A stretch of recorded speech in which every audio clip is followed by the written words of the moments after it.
Recording live from northwest suburbs of Minneapolis.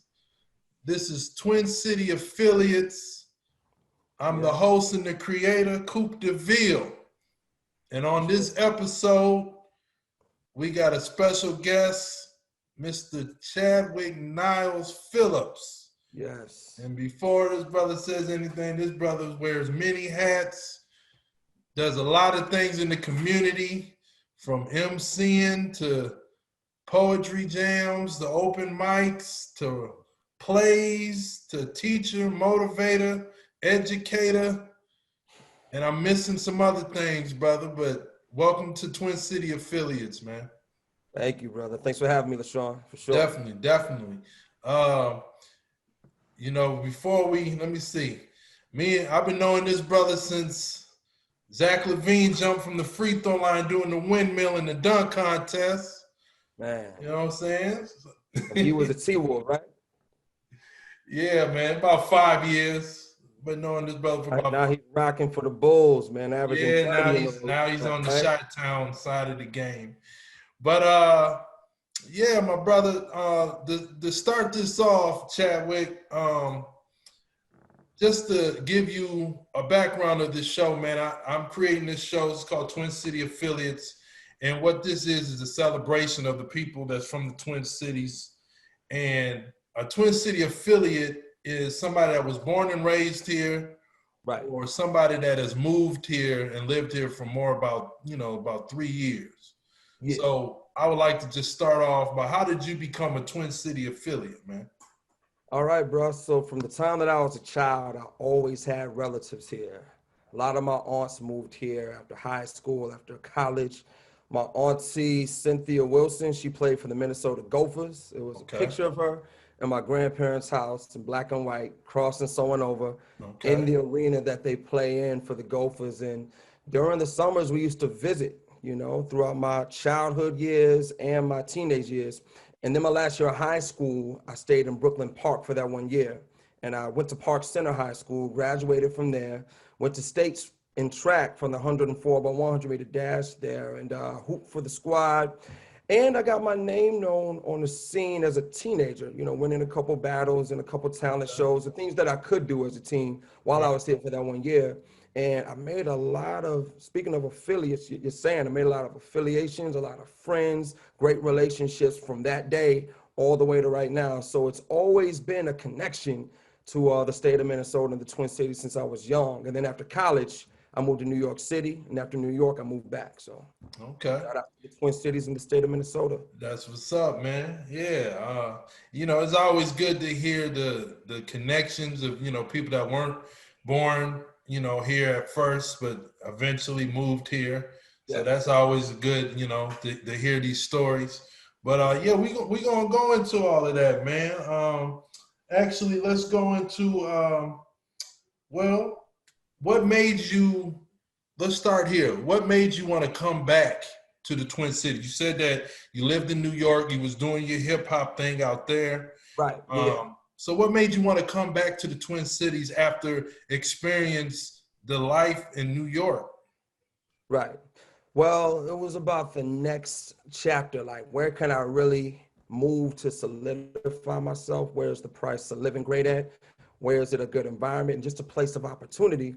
And I always saw the Twin Cities as a place of great opportunity, jobs here, price of living. It's a great place to raise a family at.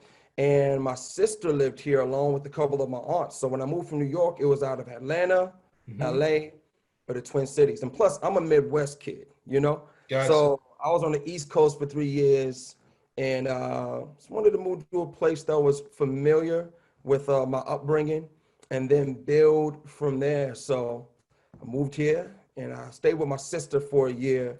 And then from there, I moved into my own spot and just been building since then, so.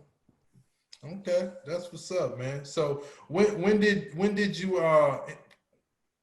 probably, when you moved back here from New York, when did you move back to the Twin Cities? 2010. 2010. Okay. My sister was in Minnetonka, so I was there and just building everything. And then after that 1 year, moved to Uptown. Been in Uptown ever since. you know? And so basically, and so you've been here for 10, you moved back 10 years ago. So Yeah. you've done a lot in the last decade, man, here in the Uh, Twin Cities. by the grace So of God. Yeah. before we tap into that, I just want to know, how did you get into music and hip hop in particular? Man, like you and a lot of brothers, coming up when we were younger, just hearing that music, hearing the subject matter, what they were talking about, the style, the mystique, the flavor, out the gate. I say like 8 years old, I was hooked, man. Okay. First artist I remember hearing was Lords of the Underground, Chief Rocker, Here Come the Lords. And I remember always seeing Q-Tip. Like I didn't know who he was. I was like 6, but Mm-hmm. you always saw just always saw him, Yep.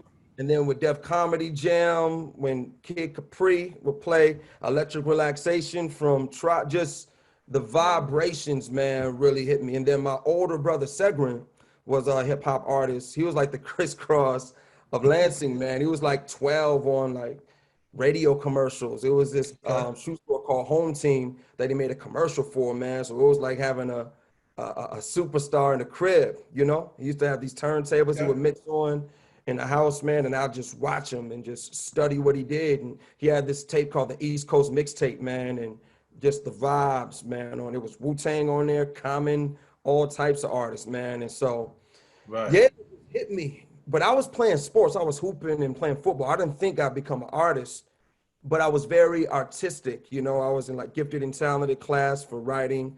English was my favorite class in middle school and elementary. I There was you a go. visual artist. And so I wrote my first rhyme at like 16, spit it to my brother. And he was like, yo, go. And the green light's been bright ever since that day. Okay. Yeah. Yeah. So, well, that's dope, man. So, what has it been like since you tapped into what motivated you and your inspiration in hip hop? So, how has it been as MC from the Midwest, in particular Michigan and the Twin Cities, when you were out in New York, man? Like, how was that when the vibes that you were getting, the I felt feeling? like I had something to prove, because Okay. Lansing is a small city. It's a lot of talent there, and I'm a product of that.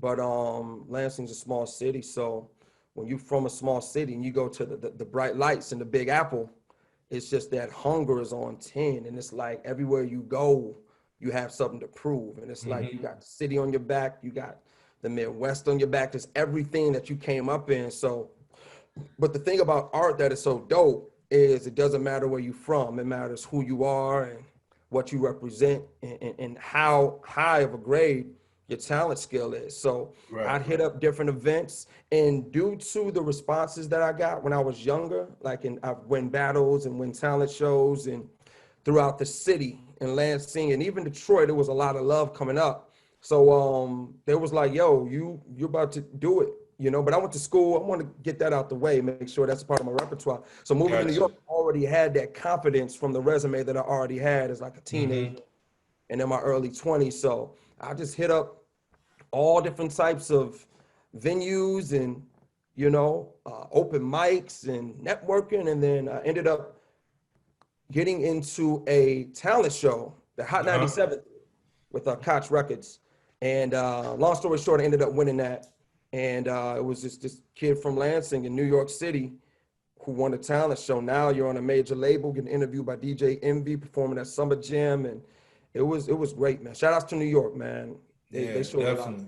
And just a brother that's been absorbing you in the last, 5 to 6 years, I can tell you had an experience in New York. The vibe that you came back here Yeah, with with just your stage presence and with some of the work that you do with some of the events. You can tell that you've learned and you experience a lot of things in New York and bringing some of that energy back here. yeah, for sure, brother. Like, Mhm.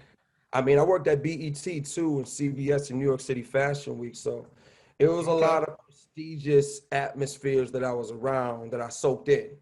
So when I moved here, I wanted to start something on my own and have something under my own umbrella because Right. entrepreneurship has always been an endeavor of mine. But I felt Hmm. like when I moved here, I could really flourish in that lane because it's just more space, Right. slower pace, price of living is better, opportunities, and yeah. So here we And are. you know, that's good. You know, sometimes you have to leave home, you know what I'm saying, to experience the world, to bring Yep. something back to your home, you Totally. know, if that Yeah. makes And the sense. Twin Cities has always been a second home, man. So when I Right, moved back right, here, it was something very familiar from my uh-huh, younger years. So right, definitely, definitely.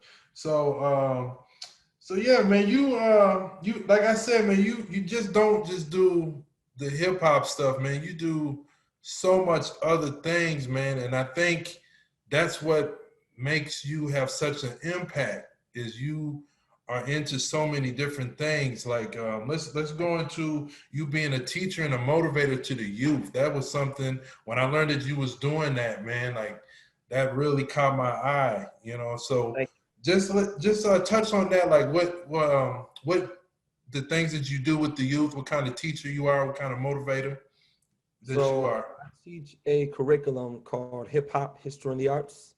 I Uh-huh. call it an art and life curriculum. Art in the sense of you have youth from all different backgrounds of culture and initiative as far as what they want to do within the arts. You have aspiring rappers, singers, spoken word poets, people into fashion, into film. But on the flip side of that, they need to know about life, about how to treat people, how to stay poised under pressure, how to conduct business, how to not take things personal, how to Mm-hmm. remain humble. So it's a balance. They learn about how to become a great artist, but how to become a great human being. And 3 youth music projects has been released from it. I want to shout out the High School for Recording Arts because I learned a lot there in my tenure there as far as how to build and present my curriculum to youth. But then after there, I've been doing it as a independent contractor for the past 6 years. Okay. And I'm with right now Twin Cities Catalyst Music, teaching the Catalyst Artists Collective, which is a collective of youth from the age of 14 to young artists to the age of 24 who's serious about their careers.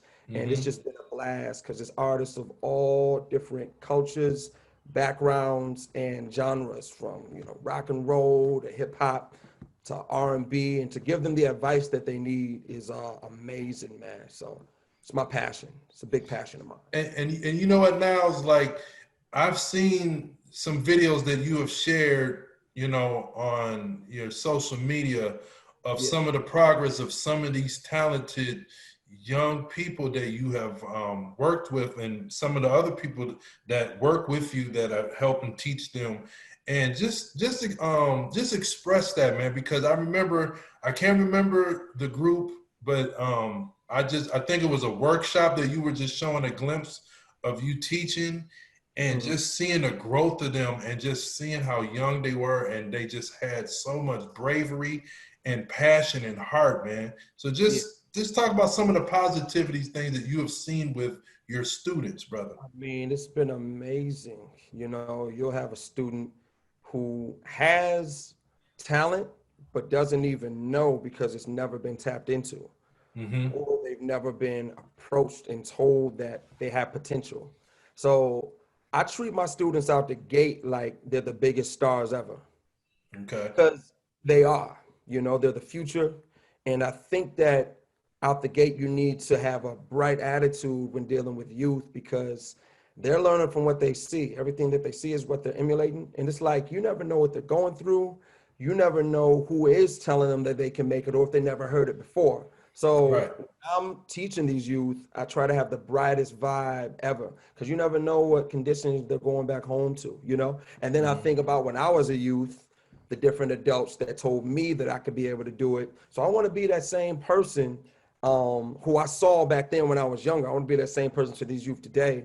And to see them start with like a blank slate and then create a song with the chorus, a verse, and it has to do with an emotion that they truly feel and it's original, Right. bruh, like they grow in other areas outside of Mm-hmm. just music just by doing that. Right.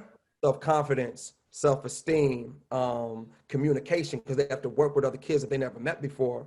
And the end result is not only do they create something that's on a project or that they present, but they have friends that they can relate with, that they can grow with. as they get Right. older, So it's Right. it's an incredible thing, man. It's just And spreading light to and the you know what's so good about that too now is just I want to touch on this a little bit because sometimes in our community, sometimes there's such a division between different generations. yes, And sometimes like the older generation looks down on the newer generation, and right, then yeah, the next generation is a domino effect. yeah, So it's good that you guys are tapping into that. And I think yeah. sometimes the younger you feels like, they don't want to respect us because sometimes we're coming off the bat disrespecting them. That's true. My thing, LaShawn, that's a great point. You got to listen to them. Right. It's all about respect. If you approach them and show them that you respect what they're saying and you're Mhm. open and you're really listening, bruh, they will respect you highly because it's like somebody is actually hearing me, somebody's listening to me. That's all they really want, man. And like I Right. said, when I was younger, it was the same thing. Exactly. The adults that were really engaged into what my ideas were, that were engaged into what I said and what I thought. Those are like my favorite teachers, like Mr. Houston. He was a teacher of mine in 5th grade. He was Hmm. really engaged into what we were saying and he encouraged us. I'm a grown man, and I remember that like it was yesterday. Hmm. And so that's the type of teacher that I want to be. Like hold them accountable, but at the same time, really be open to what they have to say and just engaged into what their dreams are. They Right. remember that forever, man. There's students right now that I had back then who are grown now, and every time we talk, they thank me. And plus, you have some students, they don't get it in the beginning. They may be a little resistant, Hmm. but it's about you not giving up. Like you're still the adult. So you have to Right. have mind capacity to Right. still keep it cool and still keep picking that lock. Because them are the ones that really remember that you never gave up on them. And they're the Uh-huh. ones that's like forever, this is my mentor because he never gave up on me, even when I didn't get it. So as Because it can adults, be something that they can fall back on, and what it is that they fall back on is the love and support. And so it make them feel like they have like a foundation. yeah, it's just about being patient, understanding that they're still developing, that they're still growing, and just never giving up on them. Like I bet it's adults from back in the day who are teachers or mentors or just somebody who gave you some inspiration that you will never forget. And you're a grown man, right? Just Yeah, like with me, exactly. same thing. And if it wasn't Exactly. for those people watering my seed, then who knows how I would have grew or if I would have grew, you know? Yeah, definitely. And that's real, man. Yeah. And like I said, man, like I've seen the the positivity with your work and some of the other people that you work with that program. And that's really good thing, man, because Thank you, brother. these are some young, I don't know these young people personally, but like I said, I've seen some of the video and the footage and some of the events. These Yeah. are some powerful people and they Yeah, only bro, like it's teenagers. about staying tapped. Like I'm a grown man, but I stay tapped into like the avenue, as Hmm. far as like I may not listen to all the artists that they listen to, but I know who they are. It's just Right, as, right. as a teacher, you got to go the extra mile to understand that culture because Exactly. licensed teachers are bringing people like me in to teach them how to understand the culture, not just the artistic culture, but just the culture period of their youth. Hmm. Now they have to Right. connect in that way because it's becoming more of a disconnect. So it's Yep. like going back to the drawing board and the foundation. How do I connect culturally with these youth? That's what it's Right. about. Yeah, Right. That's beautiful, man. yeah. Also, man, like, how did it come about to do other things in the community, like the open mic and the poetry jams and the plays? And before you even answer that, I've experienced some of these events. I haven't been to the open mic that you always beating in my head, like, man, you need to come down to the open mic. But it And was in the sometimes, pandemic, it was during the week I wasn't able to come through. live, bro. Yeah, Yeah. I've seen it, Number and one. then well let's go into just the open mic first because Yeah. also what you did when COVID first, when the pandemic first started, you were doing the virtual open mics, and they were so successful and they were Thank so cool, man. Like you. let's tap into that real quick. Just the open mics before the pandemic, the vibe and atmosphere, and then with the Mhm. virtual after the pandemic. Cool. So I hosted an open mic called On the One. Shout outs to Ryan Bynum. Shout outs to Brandon Johnson, Derek Holloman, Sir Spencer. That was the crew. Every single Wednesday night. We started it last winter, and even in below zero winter, the weather, it was packed out every single week. And we featured artists every week, neo soul artists, hip hop artists that had creativity and consciousness to bring. It was just so live, man. And to see people there just vibing and just really getting enthralled within the energy and the flavor of what it was cold. And I DJ too before it. So I'm a big fan of just, neo soul, Right. eclectic groove, international soul, house, hip hop, reggae, all that. So I wanted to create this environment and this imagination of creativity that people would just walk into and just experience. Because that's all it really is. It comes from Right. your imagination and you just put it out into reality, kick back and watch people vibe and cool out in it, So that was going on and it was packed and it was creating all type of great opportunities. And then COVID hit, and out the gate, people were like, wow, because they were planning on coming to the next week, and it was talking about continuing it, but then it was like, nah, man. And that's when it first hit, when people was like, okay, what is this thing, right? Yeah. So instantly, Jamaica Hayes, shout outs to Jamaica Hayes from the Vibing Collective, he hit me up and was like, yo, we can combine forces and create a virtual open mic. Okay. So I was like, let's do it. So we created the Quarantine Soul.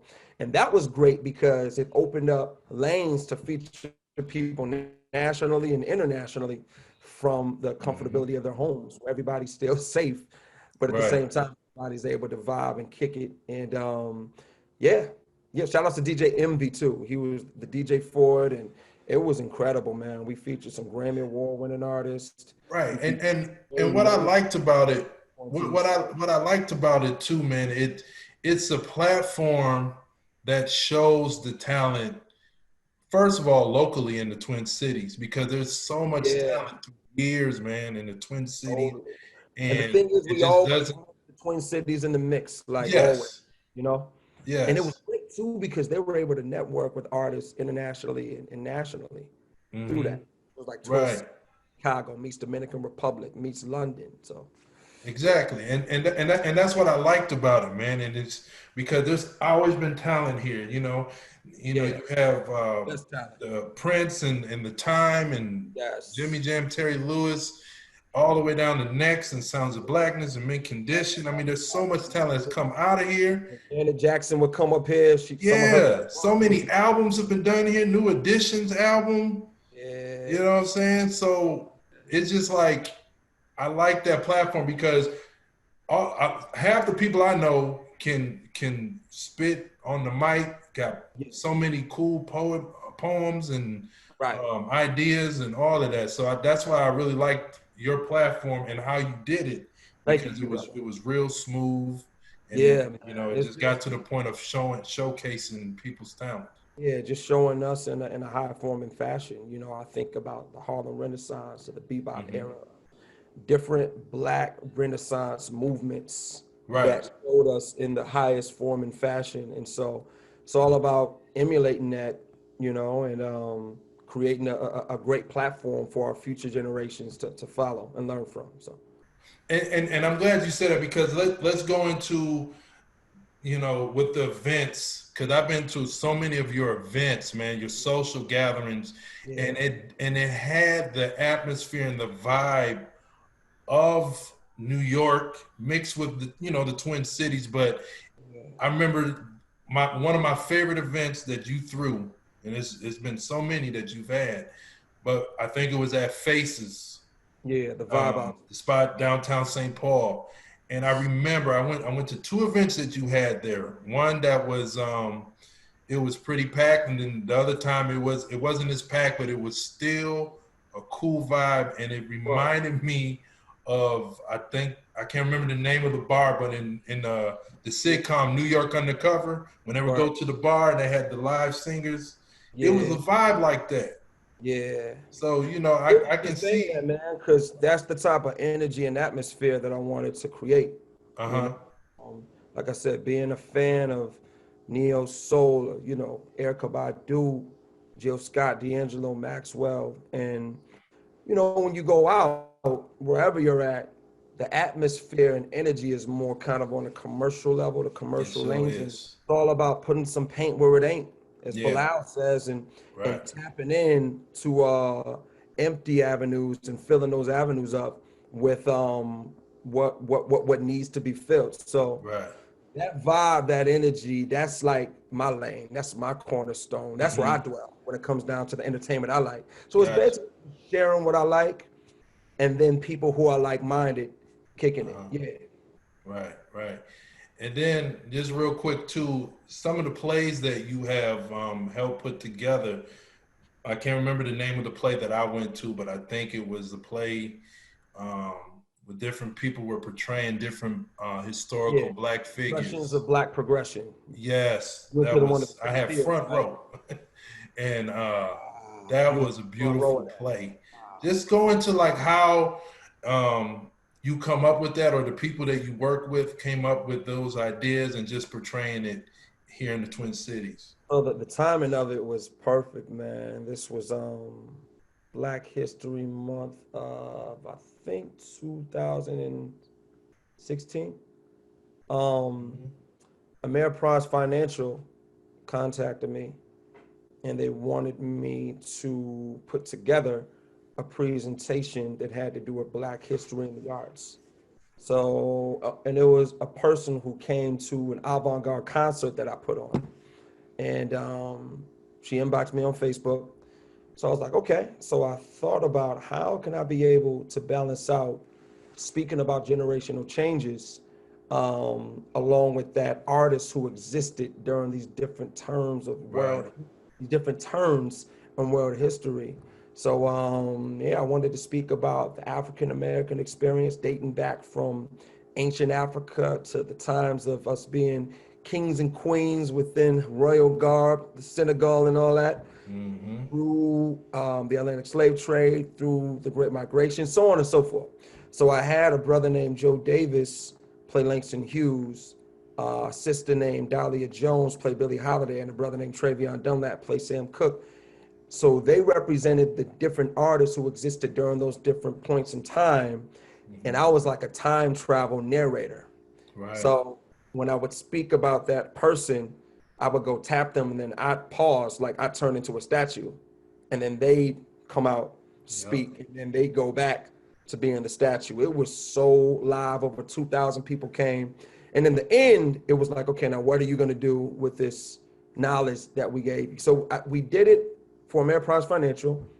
And then I was teaching at Fair School downtown, and their principal at the time told me that he wanted us to show it for the whole state to see because he Mm. saw it privately at Ameriprise Financial. So they connected with the Hennepin Theater Trust, and they've never done nothing like this there, you know, as far as like with local acts, with something like this.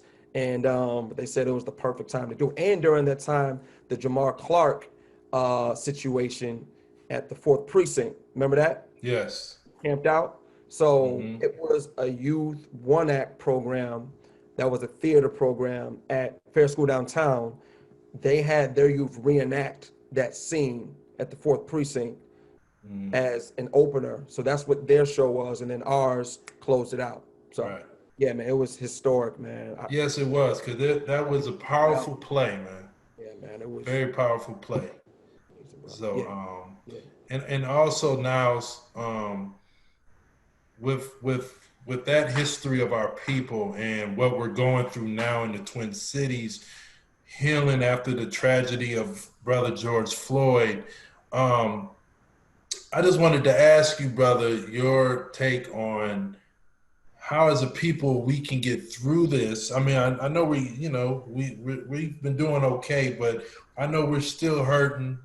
You know, we're still looking over our shoulder and things are crazy now. But you know, how do we come together and just overcome this and just get through this? Well, first and foremost, as a people, we've always been highly resilient. regardless of what has faced us. If you look throughout history, this is just like a reoccurrence of what's always been happening. You know, I got a line where I say 1720 to 2020 and nothing changed. Racism is like a scab that keeps getting peeled off. Like every time it seems like we progressed, something happens that shows us we haven't even moved 1 inch, you know? So to my people and just to everybody out there, I think it's important as a person of color, first and foremost, to research your history, you know, different people throughout time that will Right. lead during these times, different programs that happened during times of trials and tribulation when it was so much going on against us. These people fought and fought and fought. Some died, some went to jail. Without that fight, without that vigor, we would not be nowhere near where we're at right now, as far as the opportunities that we do have, you know? So that's one thing. Along with that, and I got to speak for myself on this, man. Like, Okay. I'm a firm believer in God. You know, God guides my every path. And it's like, I'm an optimist. So I don't let what's going on out there determine what's going on in here. As far as my life philosophy, you got to always be optimistic. That's why I released a song called Reassure My Soul. And I'm asking you, do you know how blessed you actually are?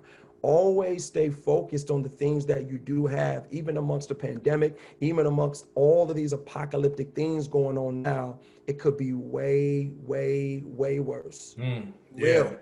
And if you got a talent, if you got a gift, if you got a blessing, using it for good. You have so many people who have incredible talents, but they actually add to the negativity. And I'm like, why would you do that when you Yeah. see what's going on, you know? It But then takes again, away from your light. yeah, exactly. But then again, you know, everybody's different, you know, and they have different intentions with what they have. So to the people who do have talents, gifts, any type of influence, use it for good. Don't be scared. Be bold with how you feel. And somebody will hear you and somebody will be inspired by that. So yeah. And it's so interesting that you said that, man, because yes, you have that video that you just did. You know how blessed you truly are, Yeah. and very, very good video and the Thank you. concept of it. Thank you, bro. And I just remember, man, and this is so crazy. I haven't really shared this with a lot of people. I remember back when Prince passed away, right? Mhm. I remember how Minnesota came together Yeah. and we were all grieving for Prince. Yeah. And the night Prince died, I will never forget this now. I went downtown. Everybody was outside First Ave. Everybody was all in the streets. The I cops was weren't there. messing with I was anybody. there They were too. letting people do almost anything. And it was just all love, all different races, all different Yep. nationalities, backgrounds, political. None of that mattered. We all came together as Minnesotans for Yes. Prince. Yes. Now peep this out, man. I was in the line thinking I can get in the First Ave, knowing I wasn't gonna get in that night because it was just crazy packed. Yeah. But I remember talking to this Caucasian guy, and he was in line with me too, and we were just talking about just seeing this all this love and everybody coming together, right? And he was Hmm. like, "Man, this is beautiful." And I said, "Yeah, man. You know, everybody loved Prince." Yeah. Then I told him, and I put this on everything. I told him, I said, "You know what? Now you see everybody all together and supporting." He's like, "Yeah." I said, "There's gonna be something that happens where it's gonna separate all of us." I Mhm. said, he looked at me and he said, "Man, you're right." I said that to him that night. And then here we are, Yep. 2020, Minnesota, those same people that was in those streets hating each other. Yeah, bro. You know what I'm saying? The George Floyd has everybody go to their corner Yep. and then forget about how we all came together for Prince. So what you just brought out is just you got to keep your soul connected with the Most High because you never know how the climate can change, and Yeah, you can't get caught up in that. I'm not letting what some person is telling me to do guide my every move. I'm not letting what some person is telling me, Right. you know, guide me. I'm letting God got me. And it's not Exactly. about I'm Exactly. perfect, I'm human like the next person. But I think when you're tapped in with the Most High, you have a detour, you have a whole other outlook, and you're able to see it before it comes, and you're able to know deception when you see it. And along with that, I have friends of all cultures, because to me it's more about good and evil than anything else. It could be anybody of any color that has a good heart and that has a bad heart. And to me, that's what this is about. Racism is a relative of evil, you know? Yeah. Envy is a relative of evil. Evil is the core of it. But uplift and motivation and inspiration and unity, those are all relatives of the core of good. So it's like, what side are you on? And now it's being more displayed Mm. with what side people are really on. So it's good to really go by the feel even more what you see. Yeah. What you see could deceive you, but what you feel, that's the real thing right there. You Yeah. know? Yeah. So yeah, man, right now it's very important to not be a follower. It's very important to be a leader and second guess things and go by what you feel instead of what you're just told to do. And just be solid and stand on your Yeah. principles and, like you Even if said, it your ain't popular, spirituality. you know, even Yeah. if it ain't popular, like sometimes the popular things is what'll lead you to destruction. Uh. Yeah. Definitely. Yeah. Definitely. Niles, before I let you go, man, I just want to tell the public out there to check out Niles' album. It's really, really good. Just briefly, just talk about how that album came. Oh, there it is. How that album came about, my brother, and then talk about Cold Fire, the single. Yeah. You know. Well, I'll be honest. That album was my redemption. It was Okay. personal. I stopped rapping for Mm, 6 years after I moved here from New York. I was on a major label, and things didn't work out. And when the smoke cleared, I had to move. It came down to taking care of just life. Forget the art, forget all that. Take care of like life. And so when I moved, I had to start all over again.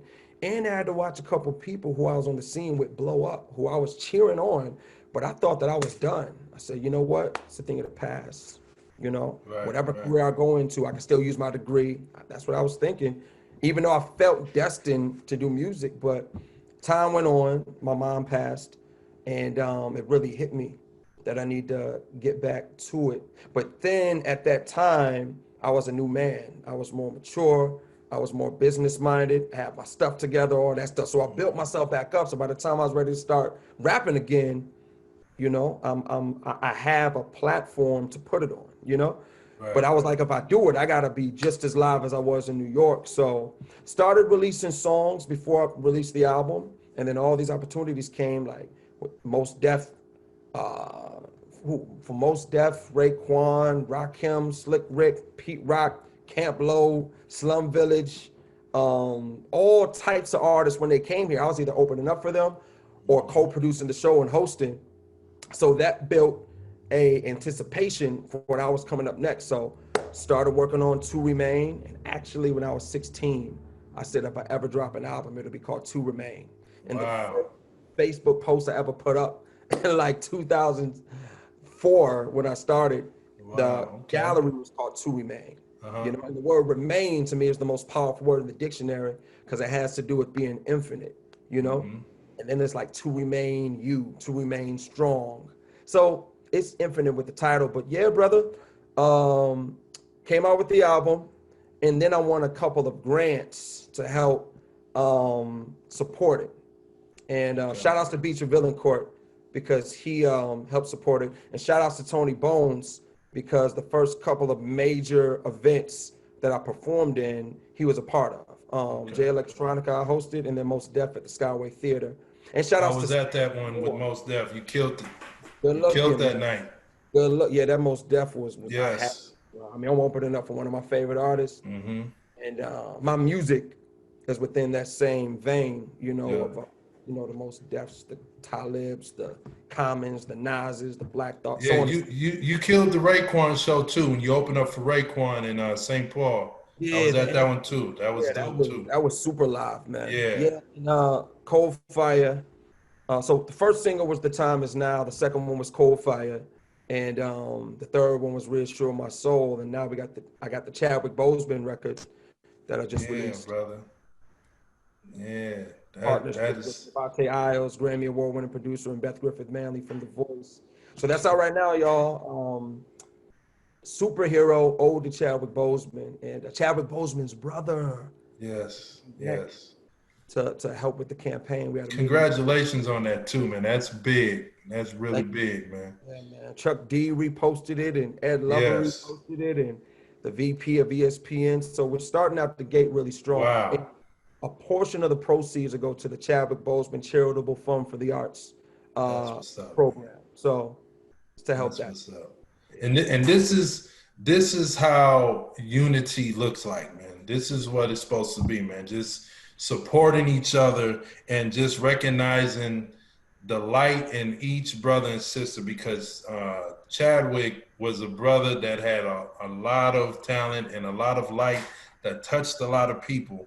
And Yes. for you, just so happen you have the same name, but for you to be granted to honor him with a song like that, and then the love that you're getting, that's a blessing right there, man.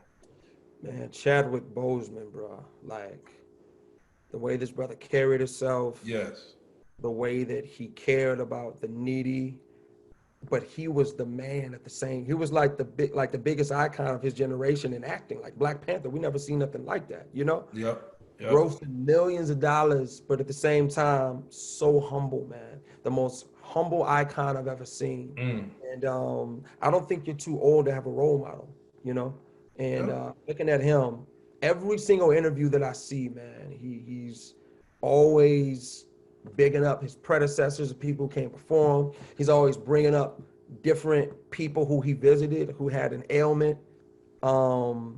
Just a stand-up class act, a great example of how a man should be, you know? And so doing this song, it's the least I could do, man. And then to That's play what's it up. for his brother, we played it for his brother in the Zoom meeting. It's priceless, Yeah. man. Brother. And his response was just like, and he's on deck with us. Yep. I mean, shout out to him and his family. Pastor Derek Bozeman. And yeah, man, and We love you. definitely rest in power. So yeah, for my viewers, man, check out Brother Niles. Like, he's doing so many things, but his album is banging. Thank you, brother. All his singles. All digital platforms. Yes, man. Check out Cold Fire, the video. I'm in the video. Yeah, Rocking he's in the video. old And what you school Kirby rocking? Puckett joint. Wearing in it. Wearing what again? Tell them. I want them to hear that. I'm rocking the rookie, the Kirby Puckett rookie jersey, the baby blue jerseys, which I think the Twins should have never got rid of. And I got my baby blue Nike Air Dunks. You told me, you said, I want you to be part of the video for the 80s theme. The 80s theme. And he So if it's old school, I'm on it now. So yeah. I grabbed And the bucket hat, the Run 80s MC glasses. Yeah, right. And then remember, it was you and the two other brothers. Everybody had to go. Yeah, man. You know, I had y'all. I was like, yo, like style and profile. I just wanted to look hard. Yeah, you did your thing, man. But yeah, check out the Sean's cameo in the Cold Yeah, Fire. man. You know what though, Niles? Before I let you go, man, I had a lot of fun on that shoot. Like, I'm joking, but I met some really good people, and when I see them out, you know, they remember me. I remember them. It's all love, man. We always speak to each other, like, Oh, man. just Like, to, support you. That was a lot of fun that day. yeah, man. And remember, like halfway through it, I stopped it and I had everybody greet each other. And Yep. what it's about, man. Like, I love putting on events. Even that was like an event. And I wanted people to network because there was a lot of who's there, man. And just real good, genuine people. And like, you're still able to keep in touch with them to this day. Yeah, So man. that's what it's about. Well, that's beautiful, man. So I'm gonna end it on that, Niles. Respect what you're doing, brother. Thank you for coming on Twin City Affiliates. Yes. And people, please just support. let us know where people can, see what you're doing, your social media. So before I talk about my social media. Please support Twin Cities affiliates, y'all, by LaShawn Cooper. This is a man of the people. Every time I see him, people is greeting him. You can tell he's been around the city, and just a positive brother that has a lot of respect in the city, man. So Thanks, I'm glad brother. you're doing this, because always seen you as a spokesperson for the city, just I because of, appreciate that.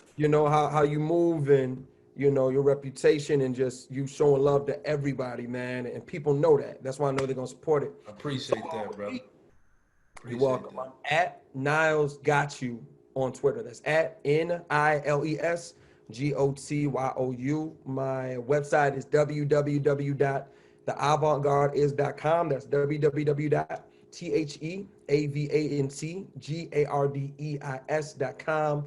I'm Chadwick Niles Phillips on Facebook. Friend me. We can become cool. And just continue to support us, y'all. Definitely. And we Love gonna y'all. leave out on that. And Niles, I really appreciate it. Thank you, One man. love to you, and I'll be in touch with you, my brother. Thanks Sounds for good. doing this. My man, for sure. All right. 100. For sure.